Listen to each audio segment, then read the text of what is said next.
Well, Dr. Brown, I think we should go ahead and get started. We had some pretty awesome questions come in through the registration system, so I want to make sure we give our speakers plenty of time to do their talk today and then respond to as many questions as possible. So, well, welcome everyone to a special pharmacogenomics educational opportunity, which is jointly sponsored by the Pharmacogenomics ECHO and the ACCP PK, PD, PGX, PRN. I'm Pam Jacobson. I'm from the University of Minnesota College of Pharmacy, and I'm here today representing our Pharmacogenomics ECHO team. For you who have never attended one of our pharmacogenomic echoes, it is an educational forum for healthcare professionals who are involved in direct patient engagement, who come together for case-based learning. It runs in the format of an all-teach, all-learn environment where we learn from one another. Since everybody has differing degrees of education in pharmacogenomics, we all teach and all learn from one another. In ECHO, we bidirectionally share pharmacogenomic knowledge. We share those through real-world pharmacogenomic cases presented by healthcare professionals, which are shared with other healthcare professionals who then run the discussion and, of course, give advice on the case. Our ECHO meets the third Friday of every month. Our next meeting is on November 17th. Our ECHO team, who organizes the case presentations, is a multi-state, multi-institutional group from the University of Minnesota, mHealth Fairview, Sanford Health, Children's Minnesota, South Dakota State University, North Dakota State University, Manchester University, and Ferris State. And we are extremely pleased to partner with the ACCP, PK, PD, PGX, PRN to organize and bring today's program to you. I'm going to turn the program over to my colleague, Dr. Jacob Brown, who is an assistant professor at the University of Minnesota College of Pharmacy, and he's the incoming chair of the ACCP, PK, PD, PGX, PRN, and he will be introducing our distinguished speakers today. So, Dr. Brown, I'd like to turn it over to you to kick us off. All right, thanks, Dr. Jacobson, and thanks for joining this. Obviously, this CPIC guideline has a lot of interest. So this update, I think, was definitely broadly awaited by a lot of people. And I just wanted to say one other thing. So excited to co-host this PGX ECHO session as part of the ACCP PRN. And if anybody is attending the ACCP annual meeting in a couple weeks, our business meeting for this PRN is November 12th, the evening of, and then our focus session is Monday, November 13th at that annual meeting. So with that, I will introduce our speakers and then hand it over to them. So our two speakers are both either co-first author or senior author on this guideline, and we're very involved in this process. So Dr. James Stevenson is an assistant professor of medicine and pharmacology and molecular sciences at the Johns Hopkins School of Medicine. He completed his PharmD at the University of Michigan and focused his postgraduate training and early work on discovery of pharmacogenetic associations, as well as implementing pharmacogenetics into routine clinical care. Currently, he is building infrastructures throughout Johns Hopkins to make pharmacogenetic information seamlessly integrated into routine clinical care. He was co-primary author of the 2023 CPIC SSRI inhibitor, or SSRI guideline. And then our second speaker is Dr. Jeffrey Bishop. Dr. Bishop is an associate professor in experimental and clinical pharmacology at the University of Minnesota. He conducts psychopharmacology and pharmacogenomics research with a focus on examining genetic relationships with symptom improvement, side effects, and cognitive effects of medications. Dr. Bishop also provides clinical and didactic education to pharmacy and medical trainees. He earned a degree in biology at Luther College and went on to complete his Doctor of Pharmacy degree at the University of Iowa. Subsequently, he completed a fellowship in clinical psychopharmacology and pharmacogenetics at the University of Iowa College of Pharmacy, as well as a master's degree in clinical investigation through the University of Iowa College of Medicine. His research has been supported through local foundation and NIH funding mechanisms, and like I previously said, he was the senior author on this CPIC guideline update. So with that, I will hand it over to Drs. Stevenson and Bishop.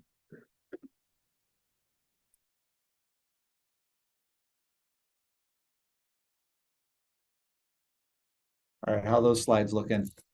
They look great. Thanks so much, Jim. And thanks, Dr. Brown and Jacobson for the introduction and for the ECHO and ACCP groups for the opportunity to for Jim and I to present this information today. Next slide. So during the next hour or so, we are going to spend some time talking about this, the most recent CPIC antidepressant guideline. I'm going to start out by giving some bigger picture and historical perspectives, talk a little bit about what's new and changed since the previous guideline that was published in 2015. And then Jim's going to talk a little bit more about some detailed information and some examples of science that guided the formulation of some recommendations or the absence of some recommendations for different drug and gene pairs. And so I think at the end we'll have plenty of time for discussion and Q&A. Next. And of course, this is this is a guideline that was done in collaboration with a wonderful guideline and authorship committee group that also included Dr. Brown, as well as I think some others who were planning to join the session today. And was coordinated through by CPIC leadership at St. Jude. Next. And by way of background, the 2015 CPIC guideline provided genotype-based prescribing or drug selection recommendations for SSRIs only, which is different than the new guideline, including citalopram, escitalopram, fluvoxamine, paroxetine, and sertraline. And we felt it's important to remind everybody that CPIC guidelines provide guidance on how to use existing test results and don't weigh in on when testing should be obtained, which patients might benefit most from that. Because those are decision points, at least at this point in time, that are largely based on potential clinical context of the patient, as well as an evolving landscape of third-party reimbursement that's sort of beyond the scope of what CPIC is, the CPIC framework is established to evaluate. Next.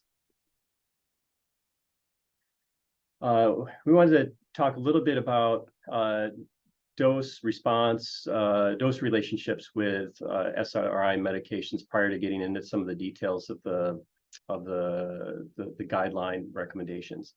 SSRIs and SSRI-like medications are generally thought to have a wide therapeutic index, which is true. But there are some nuances with relationships, with dose in relation to response and side effects that we feel are important.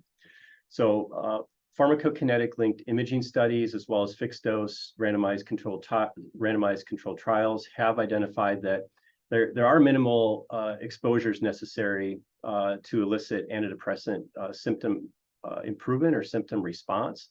So there has to be enough drug in the body for the drug to be positioned to work. Now, beyond that, with respect to symptom improvement, there aren't robust dose-response relationships that are observed uniformly. We do observe those for specific patients. Perhaps that may be in part due to genetics, but the dose responsiveness with symptom improvement is not as robust as dose relationships with tolerability and side effects. And that's where dose really tends to make a difference.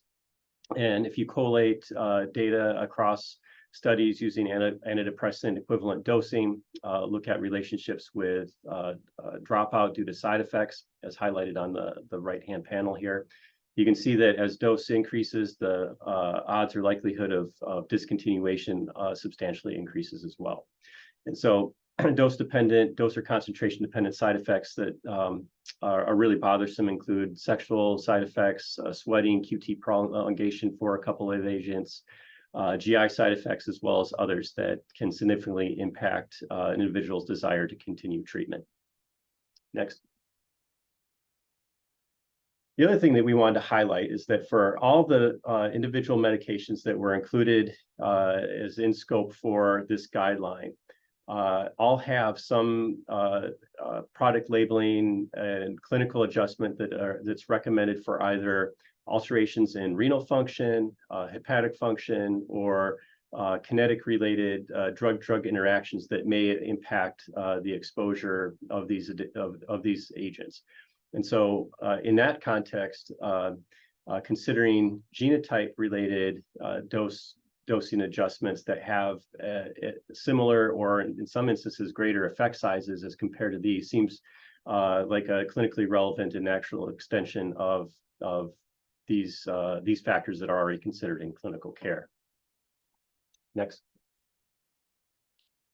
So since 2015, there are a few different updates that we felt relevant to highlight prior to getting into some of the details. First of all, there have been updates to the genotype-phenotype translations for both CYP2C19 and 2D6 genes that were included in scope for both guidelines.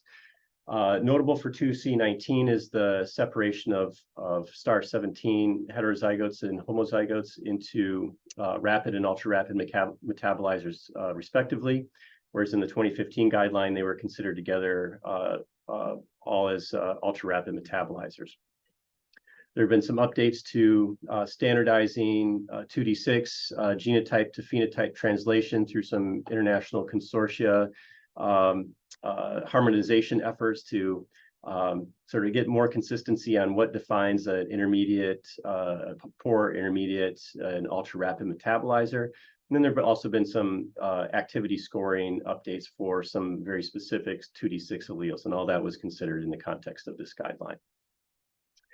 The guideline included, the 2023 guideline included an update of evidence for SSRIs from 2015, and then an all-encompassing evidence review for new genes and additional drugs. And so the additional genes included CYP2B6 as a pharmacokinetic gene, as well as two pharmacodynamic genes being the serotonin 2A receptor and serotonin transporter.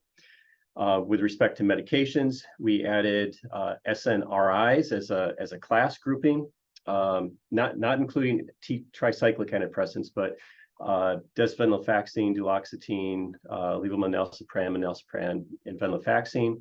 And then two serotonin modulators that inhibit serotonin reuptake, so they're SSRI-like, being vilazodone and vortioxetine. Next slide.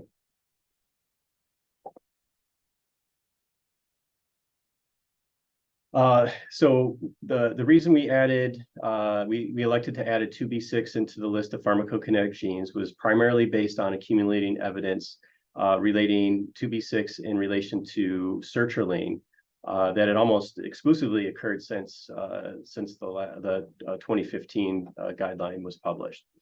And then amongst an array of possible pharmacodynamic genes that you might see on clinically available tests, we selected 2A in the serotonin transporter because they're most commonly studied genes. They're probably the most commonly returned pharmacodynamic genes on some clinically available tests. And so we had a significant discussion on what would be in scope or out of scope, and we thought those two would be the most clinically meaningful to review. There's additional complexity moving from kinetic genes to dynamic genes, and so we can talk about why we didn't include some others later on if the opportunity presents itself. But there had to be a balance on what would be most meaningful with what was within scope and bandwidth for the group. And just for as an example, this whole guideline process took about 2 years. And so the longer it takes, the more there are 11th hour literature updates and things that come into play. And so that complexity required a pragmatic balance on what was in scope and out of scope. Next. So our overarching workflow was, of course, first of all, to define the scope of the guideline. And we talked about that a little bit. That's followed by a structured literature review that resulted in almost 1,400 publications, about 800 of which involved the serotonin 2A receptor, or serotonin transporter. Amongst those publications, those are reviewed for relevance to to the guideline and potential prescribing recommendations. And so of that 1,400, a subset of approximately 260 publications were reviewed for the extraction of major finding statements. And so this process involves an individual quality grading of each publication by two different committee members. And then from each of those publications, the major finding statements, and that means like the primary conclusions relating genotype to drug-related phenotype or treatment outcome, were extracted, and then those were collated across studies. Then the strength of evidence for each of those the resulting major finding statements was graded as high, moderate, or weak, with consensus achieved across the guideline group.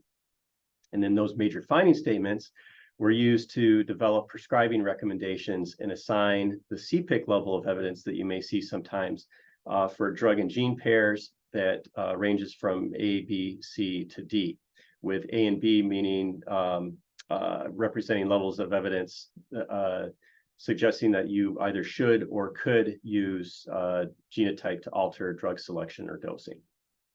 Next.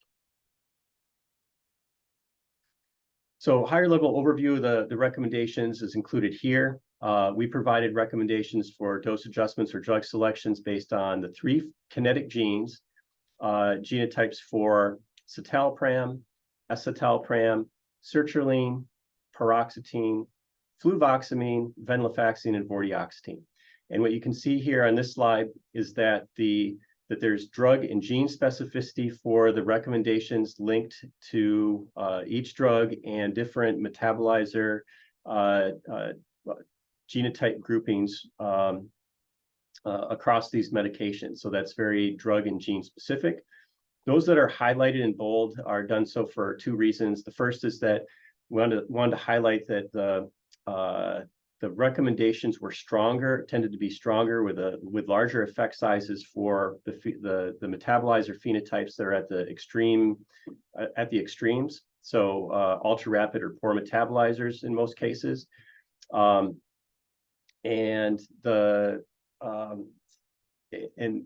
those generally represented moderate or strong classification of those recommendations. I think there was a question ahead of time about how to consider optional designations, and the committee feels that those are clinically relevant. And we can talk a little bit about how that designation is achieved later on. But I just wanted to highlight that these, like the extremes, were where the strongest evidence was for these medications. We didn't have recommendations for fluoxetine as well as the other SNRIs or serotonin modulator vilazodone, and we didn't have recommendations for serotonin 2A and the serotonin transporter.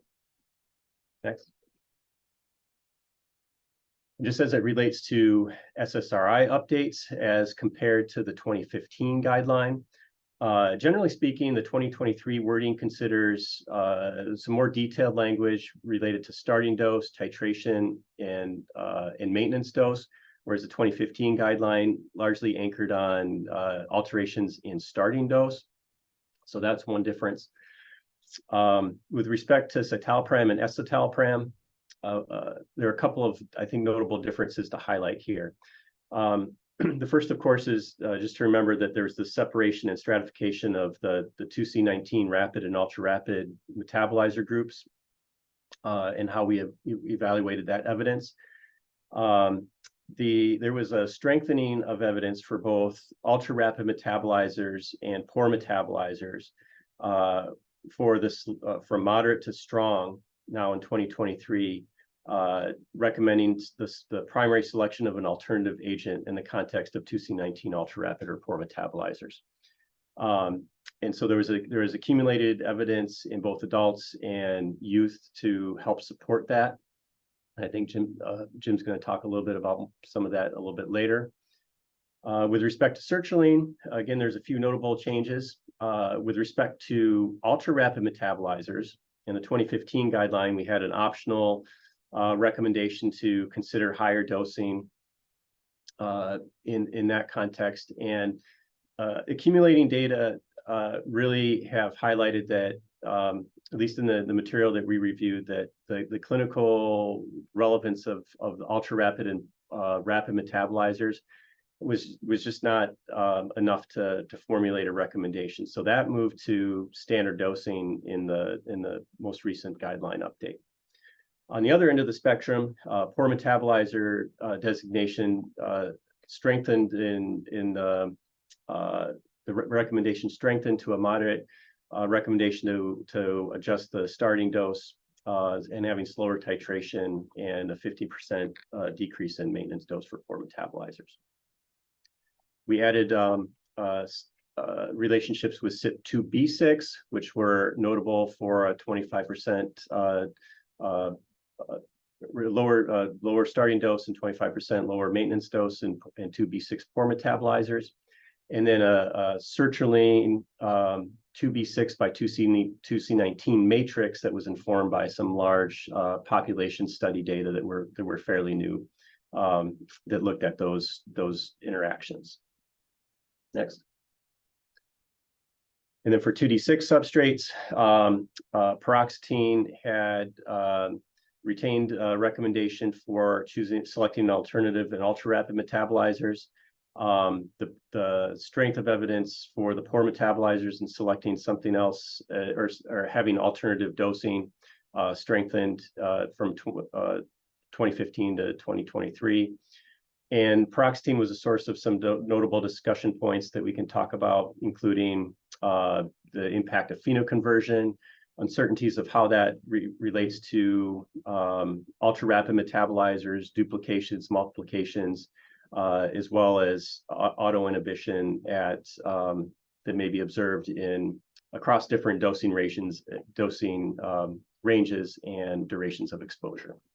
And the last thing I'll offer is that there weren't many new studies for fluvoxamine, so the recommendation stayed the same for that in 2023.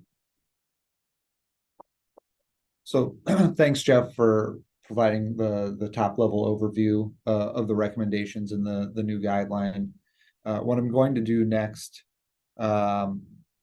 will be to sort of show how first the recommendations for citalopram and escitalopram, sort of the basis on which we upgraded some of those recommendations to a strong recommendation. And then we'll go over some of the underlying literature behind some of the recommendations for the drugs that were newly included in this update. So looking at citalopram and escitalopram in 2015, on the two extremes, there were moderate strength recommendations to consider an alternate drug or a reduced dose or an alternate drug in ultra-rapid metabolizers and poor metabolizers, respectively. As Jeff had mentioned, back in 2015, the ultra-rapid and rapid metabolizers were together in one group. In our updated evidence review, there were a few studies that were particularly notable in that they evaluated not just pharmacokinetic differences between these phenotypes, but also some clinically relevant outcomes. So in the middle, what's depicted here is a study of a large population of about 2,000 patients in a Norwegian therapeutic drug monitoring database. And this figure happens to be one of these figures that has three different y-axes, but the one I'd like to highlight here is the one that's in red. And the y-axis there is the fraction of patients who switched from escitalopram to another antidepressant. And then the x-axis, of course, is the different genetically predicted phenotypes. And you can see for those that are sort of in the middle phenotypes, the intermediate metabolizers, the normal metabolizers, the rapid metabolizers, that rate or that percentage of patients who ended up switching to another antidepressant is in maybe the 12 to 15% range. But those that are on the extremes, the poor metabolizers and the ultra-rapid metabolizers, they ended up switching to another antidepressant about twice as often. So that's presumably due to adverse drug reactions or lack of efficacy, although that's not directly captured in this study. But this U-shaped curve showing that there are sort of, different acceptability rates for the patients that are on the extremes. is sort of an additional level of evidence to consider when we're making our recommendations. Quite similar to this, but a very different patient population is depicted on the right. This is 250 pediatric patients in the United States, but the result is quite similar, where we have a very U-shaped curve looking at a y-axis of discontinuation rate for patients treated with citalopram or escitalopram, in which those there's a large effect size for those that are on the extremes. So back in 2015, we had good evidence for fairly large effect size differences in pharmacokinetics, but adding in this information about differences in actual acceptability about the drugs, we upgraded the level of recommendation for the ultra-rapid metabolizers to be strong, and for poor metabolizers to also be strong. And we shifted the first wording in the recommendation for poor metabolizers to be first consider an alternative drug or a 50% dose reduction, largely based on these two studies. Again, looking at some of the evidence that contributed to new recommendations around drugs that were previously covered, sertraline was another interesting example. And one of the more interesting papers around sertraline came out towards the end of our evidence review, a very recent paper. And in this main figure from the paper that also drew upon a Norwegian sample of patients, I think this one was around 850 patients treated with sertraline. The four different boxes here in the figure represent different CYP2B6 phenotypes, genetically determined phenotypes. And within those boxes, the different steps, those are by CYP2C19 phenotype. So first looking at it this way, as highlighted, if you hold CYP2B6 constant, you can see a pretty clear genotype concentration effect for CYP2C19. And that was reflected back in the 2015 guidelines.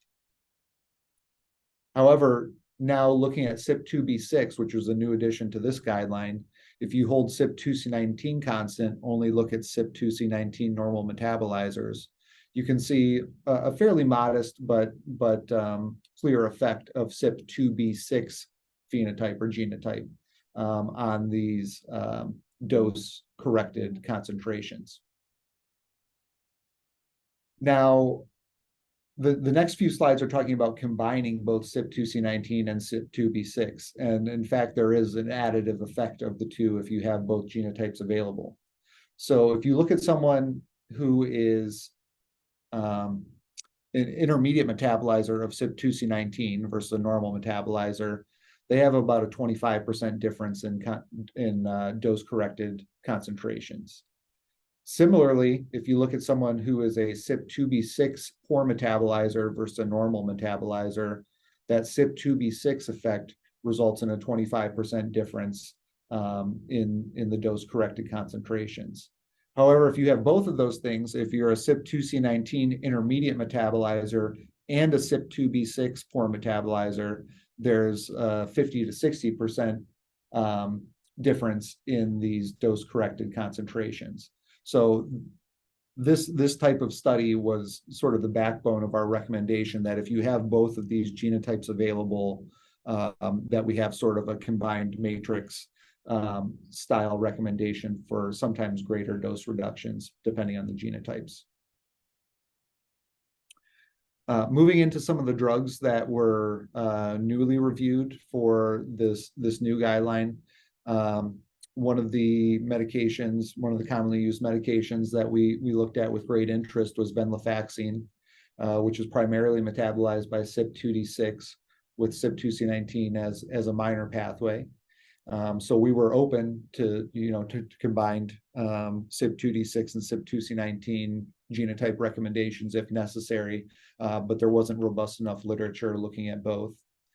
There was quite a bit of information around CYP2D6 and pharmacokinetics for venlafaxine.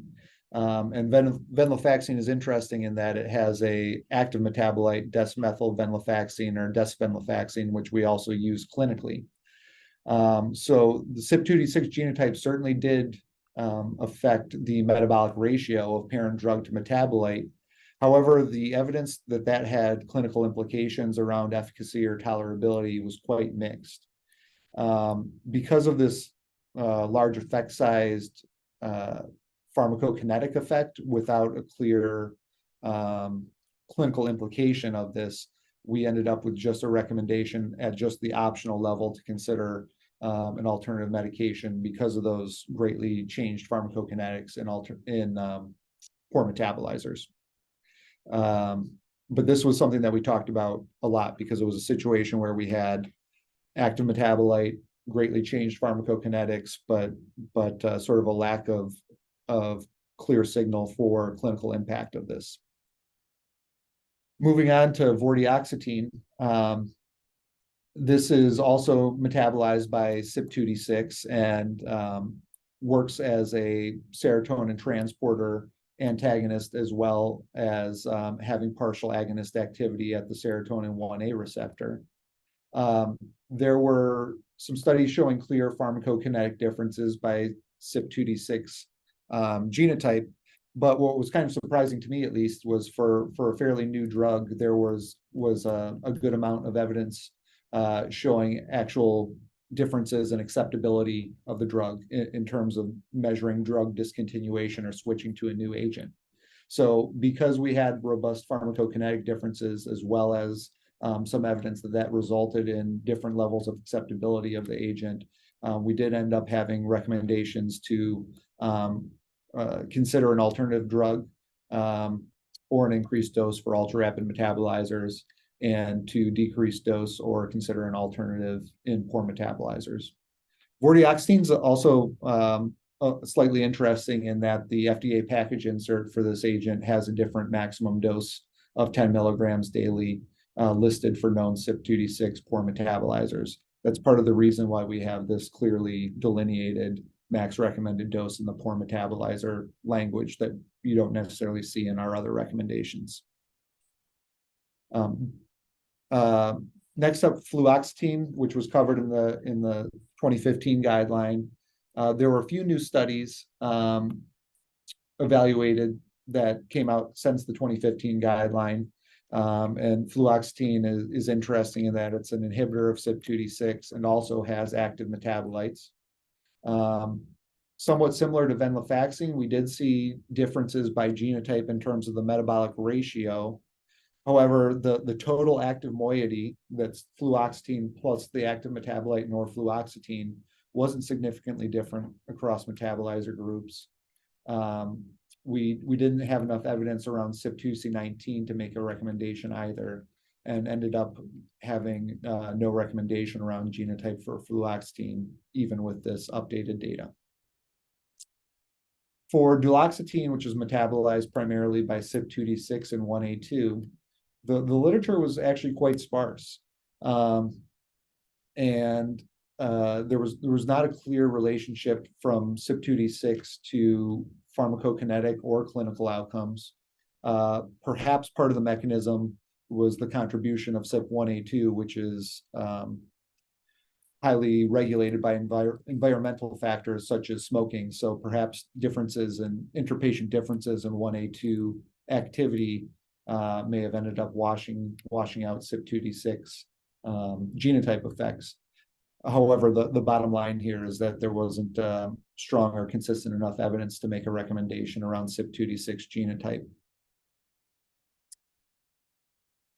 So one of the biggest parts of our evidence review, there was a lot of literature to review and a lot of considerations around the pharmacodynamic genes.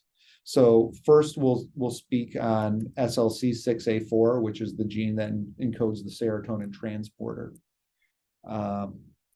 So if you're not familiar with this gene, there's at least one polymorphism and potentially more that are believed to have functional implications in terms of the amount that the gene is expressed. And hypothetically, what's depicted in the figure in the top right is that, for example, a patient with low expression genotypes on the far right, they would have less serotonin transporter depicted in blue, And when treated with the same dose of an SSRI depicted in the green plus signs, there would be greater saturation of their serotonin transporter, resulting in greater pharmacodynamic effect, more synaptic serotonin that would then interact with pre and postsynaptic receptors. So that's sort of the theory behind how this gene could affect antidepressant outcomes. Now, this gene has been studied for decades in terms of risk of depression, as well as antidepressant outcomes, as well as potential risk for other non-psychiatric diseases, with some mixed findings. However, it is included in several commercially available laboratory tests around psychiatric pharmacogenetics. Looking at the clinical evidence, does this potentially affect efficacy and tolerability of antidepressants, specifically serotonin reuptake inhibitor antidepressants? There are recent meta-analyses on this topic. The middle figure, the first forest plot here, is looking at response according to the most well-studied or most commonly studied polymorphism in the serotonin transporter gene. So what we see here is that the high expression genotypes LL and LS are associated overall with higher response rates in this meta-analysis, although there's a fair amount of variability between individual studies demonstrated there. Looking at the bottom forest plot, this is looking at tolerability. And again, there is some variability within individual studies. However, the overall effect is statistically significant in this meta-analysis. And what's interesting is that this is also sort of in the same direction. It's depicted differently in the way that the figure looks, but what this is also showing is that the high expression LL or LS genotypes are associated with better response as well as potentially better tolerability. So given those two things together, it's worth thinking about and discussing whether this might be a clinically useful genetic marker for determining who's a good SRI candidate. However, our group ended up coming to the conclusion of no recommendation for either of these pharmacodynamic genes. And I want to talk through a few of the reasons behind this. The first two bullet points here are related, but they're very important in terms of thinking about this and translating it to the clinic. So as I mentioned, there's at least one functional polymorphism, or believed to be at least one functional polymorphism in the serotonin transporter gene in the promoter region.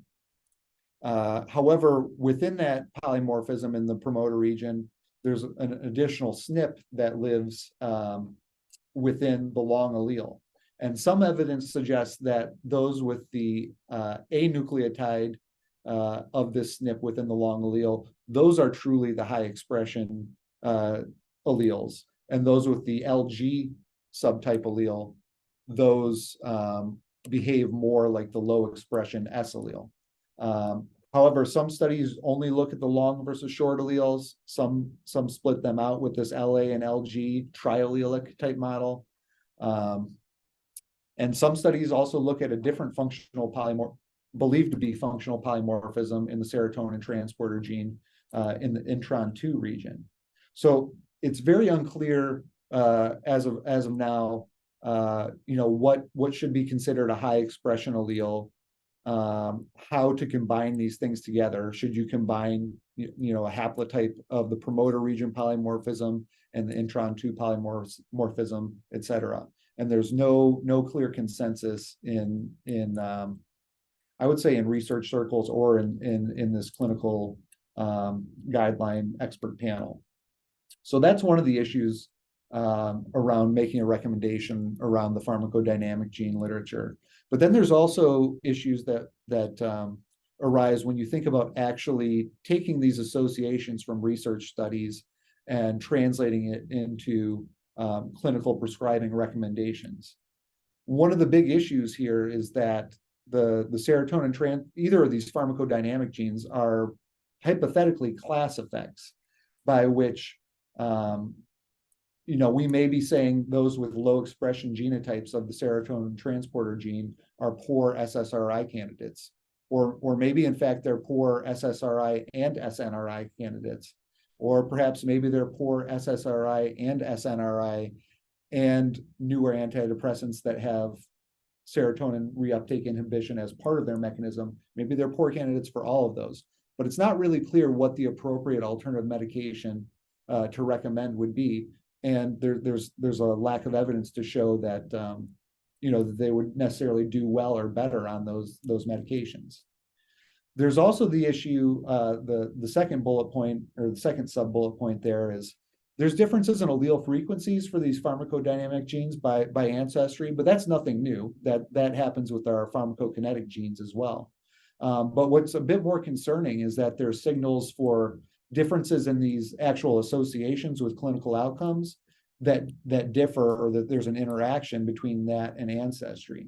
So I had previously shown the SSRI response meta-analysis looking at the serotonin transporter gene.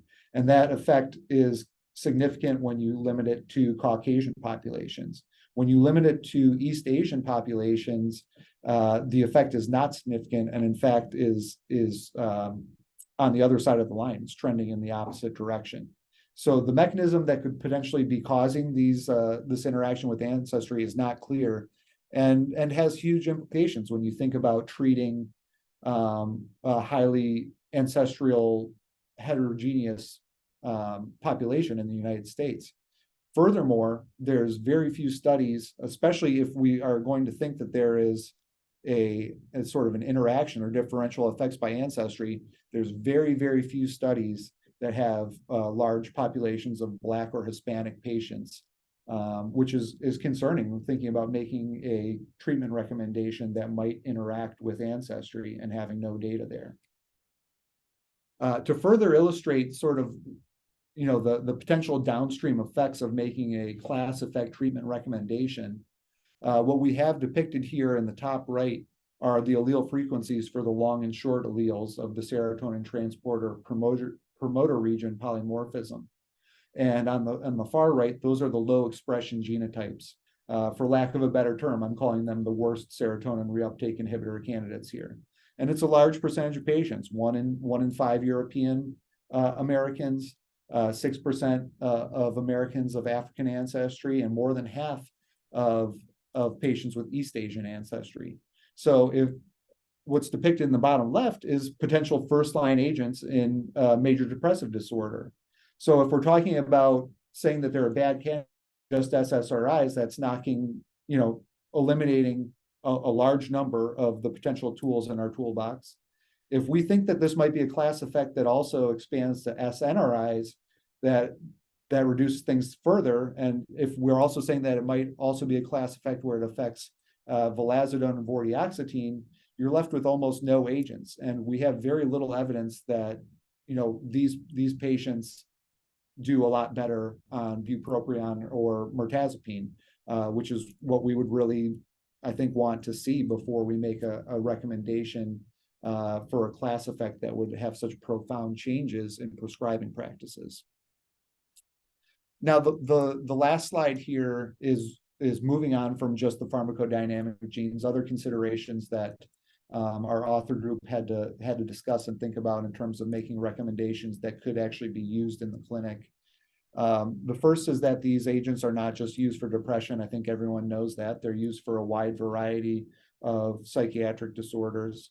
And many of these different disorders have different dosing targets. Or, for example, patients with autism often are sensitive to side effects even at low doses. So that had to be a consideration when looking at in our evidence review about what sort of population was being studied, where we saw this association, et cetera, as well as the wording of our recommendations. We often have recommendations that say, reduce dose by X% of what you would have done, to try and be a bit sensitive to different dose requirements and different indications. Similarly, it's a common, or I think a universal piece of CPIC guidelines considerations around using these in pediatrics. thankfully, there was a fair increase in the amount of pediatric literature since the 2015 guideline, giving us a bit more confidence that our recommendations could also apply there. Other big issues are things like phenoconversion, which Jeff touched on. A lot of drugs used in psychiatry inhibit different metabolic pathways in the cytochrome P450 enzymes. But our recommendations end up being based on the genetically predicted phenotype, asking the clinician to then consider drug-drug interactions on top of this recommendation, et cetera. But this is just a short list of things that our author group had to think about and discuss besides our individual drug-specific recommendations from our evidence review. So that concludes our overview here. And at this point, I think we're going to move on to the question and answer period. I know that people had submitted some questions beforehand, but we'll also make an effort to answer questions that are specified in real time in the chat here.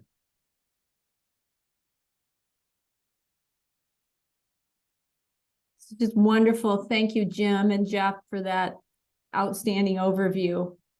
Looks like we do have a couple questions in the chat. Jacob, do you want to maybe read off some of those, and I'll go look in the questions that have been submitted online earlier. Yeah, sounds good.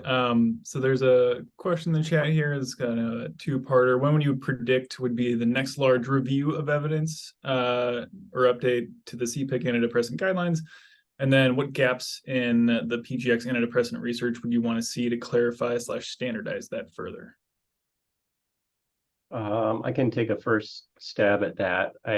We just completed this last year, or I mean, it was just published this last year. So the time frame for when we're going to do it again has not come up. Generally, the trend for CPIC updates, there's a desire to do it at a not to let things go too long before they're reevaluated. Practically speaking, I think if you look at, there was a 2015 guideline. There's a 2016 tricyclic antidepressant guideline, and then this update started in about 2021 or so.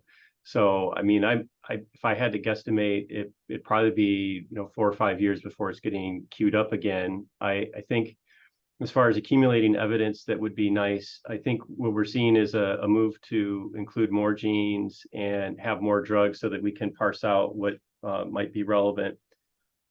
Certainly some additional information on the pharmacodynamic genes could be helpful in relation to what Jim was mentioning, and having some of those additional drugs included to have maybe a more overarching synthesis of data. Those are just that may be easier in the context of having an update based on what we took on this time, as opposed to doing that all at once.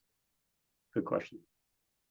Yeah, Jeff provided a great answer there, and just thinking about the future a little bit, it's we knew that a big part of this evidence review was going to be for the pharmacodynamic genes, so that was part of the incentive to sort of limit the scope of this guideline to mechanism of action. It is a bit unfortunate then that sort of the odd ducks there, bupropion and mirtazapine get left out, with no CPIC guideline or formal evidence review. So perhaps something in the future,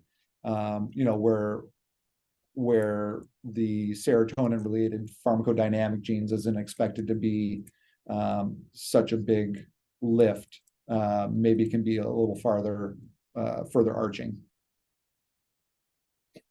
I'll read a question here that was submitted earlier and probably directed to both of you, but how do you approach an optional CPIC recommendation for the SSRIs? There's two major pathways to an optional recommendation. The one is where there's just not where there's sort of differences of opinion on the interpretation of the clinical relevance of the existing data.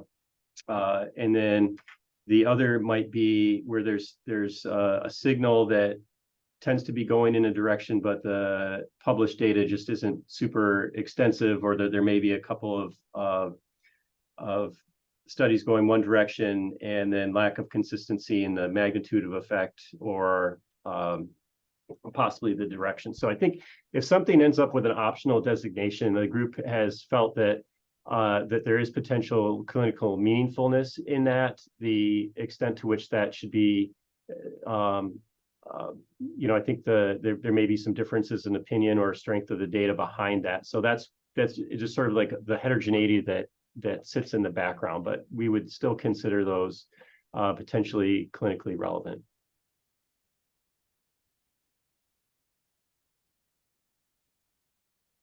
All right, I'm gonna try to thread together a couple of these pharmacodynamic type questions. And Jim, you definitely touched on this. And one is sort of like a short-term question, and the other is kind of more long-term.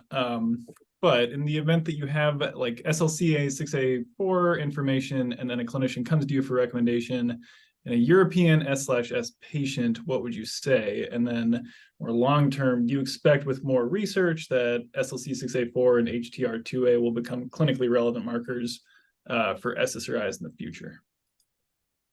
Yeah, so it's a compelling question from Josiah.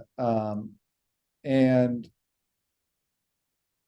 it's challenging because I mentioned there's heterogeneity in terms of the effect size, but or the effect of the association. However, overall, it was significant in European ancestry patients. So in this hypothetical situation where there's a European ancestry patient with a SS genotype, and let's also assume that all the pharmacodynamic genes are also sort of a wash. Let's say they're a normal metabolizer for everything else that we talked about. I'm not fully against considering it in the holistic evaluation of a single patient. So I think it can be part of your discussion with the patient. It's just hard to come to a strong, policy level or policy mindset type decision or guideline type mindset recommendation for much larger pieces. So, like I said with that one slide, if we're really knocking out antidepressants that have action on the serotonin transporter, that leaves us with a very small toolbox. So, you would need to know that what if this patient has an eating disorder and they also won't tolerate weight gain? So what then what are we doing? Because we can't use bupropion or mirtazapine then. It has to be, it could be part of the holistic patient evaluation, what is tolerable to them, et cetera. If you have a good therapeutic alliance where you could try an SSRI and maybe be a little bit more quick to change classes if that initial approach didn't work, et cetera. So personally, this isn't the CPIC author speaking. Personally, I'm okay with using it on a patient-by-patient basis as a small piece of the larger puzzle. Okay. Thank you, Jim. There are several questions, and I think this would go to either one of you, about how do you deal with phenoconversion? Like, how do you operationalize the use of phenoconversion in making some decisions? Yeah, I can maybe take a first pass at that one. The guidelines and the tables that are presented in the guideline are largely are derived from the genotype related metabolizer categories. And what we have in the new guideline is an other considerations column, as well as some other places in the text that mentions that other contextual clinical factors which includes phenoconversion and drug interactions, also needs to be considered in the clinical application of the guideline. So it's hard to like have a present all that stuff in a matrix. So when we have here's what the genotypes mean, and then clinically those other factors need to get mapped onto there. And certainly there's accumulating data that phenoconversion or drug inhibition of CYP2D6 may downshift the metabolism category based on somebody's sort of baseline genetic predisposition to metabolism. So I think it needs to be considered in a similar way that you would normally consider it clinically. It's just you're mapping it onto a different genetic foundation for each specific patient. And I think maybe I'll just sort of leave it at that. And if Jim wants to add some other comments, he can certainly do so. I'm in agreement with Jeff, and I think it's like another piece that I think should be considered as like an add-on after you read the recommendation on the table. Is then, are there also drug interactions that I should further reduce the dose for? And in that way, it's sort of similar. If you saw the CPIC recommendation, and then the patient also had renal dysfunction in a drug that has renal dosage adjustments, you need to consider both of them rather than just looking at what's in the recommendation column of the table. And the last thing I'll quickly add is that we did try and be mindful about phenoconversion, especially around autoinhibitors like paroxetine. And some of the literature we reviewed was single dose studies, which is going to be a bit challenging when in the context of autoinhibition. But we also did have multiple dose studies. And so we were careful to sort of delineate what the source of the data was during our evidence review to come to our recommendations, which are based on the genotypically determined predicted phenotype. Okay, we've got about 2 minutes left. Is there one final question that we should address? Jacob, do you have anything that's not repetition? I think we could close with this last question in the chat from Lucy Zhang of, are you seeing the value of using CPIC PGX guidance to inform non-pharmacological therapeutic modalities in depression? I saw that question, and I was almost going to have to ask Lucy to go off mute and explain it, but I think I got it. So a lot of us on this call are pharmacists, so we're sort of pharmacotherapy obsessed. But there's other treatment modalities in depression. So I suppose in my figure that I showed before of the depression options, there was no box for CBT or other pharmacotherapy or psychotherapy type treatment modalities. That would be a new one as far as I know, in terms of CPIC providing recommendations about preferring non-pharm treatment. But I think if there was a wonderful RCT that showed that low expression serotonin receptor or serotonin transporter phenotypes did badly on SSRIs and did great on CBT, perhaps for consider non-pharmacological therapy could be the recommendation. That's just me thinking off the top of my head. Okay, thank you. I think we're going to have to end with that. We're at the top of the hour. So big thank you to Drs. Bishop and Stevenson today for just an outstanding overview of this new guideline. And thank you for all your hard work in authoring it and leading it to a conclusion.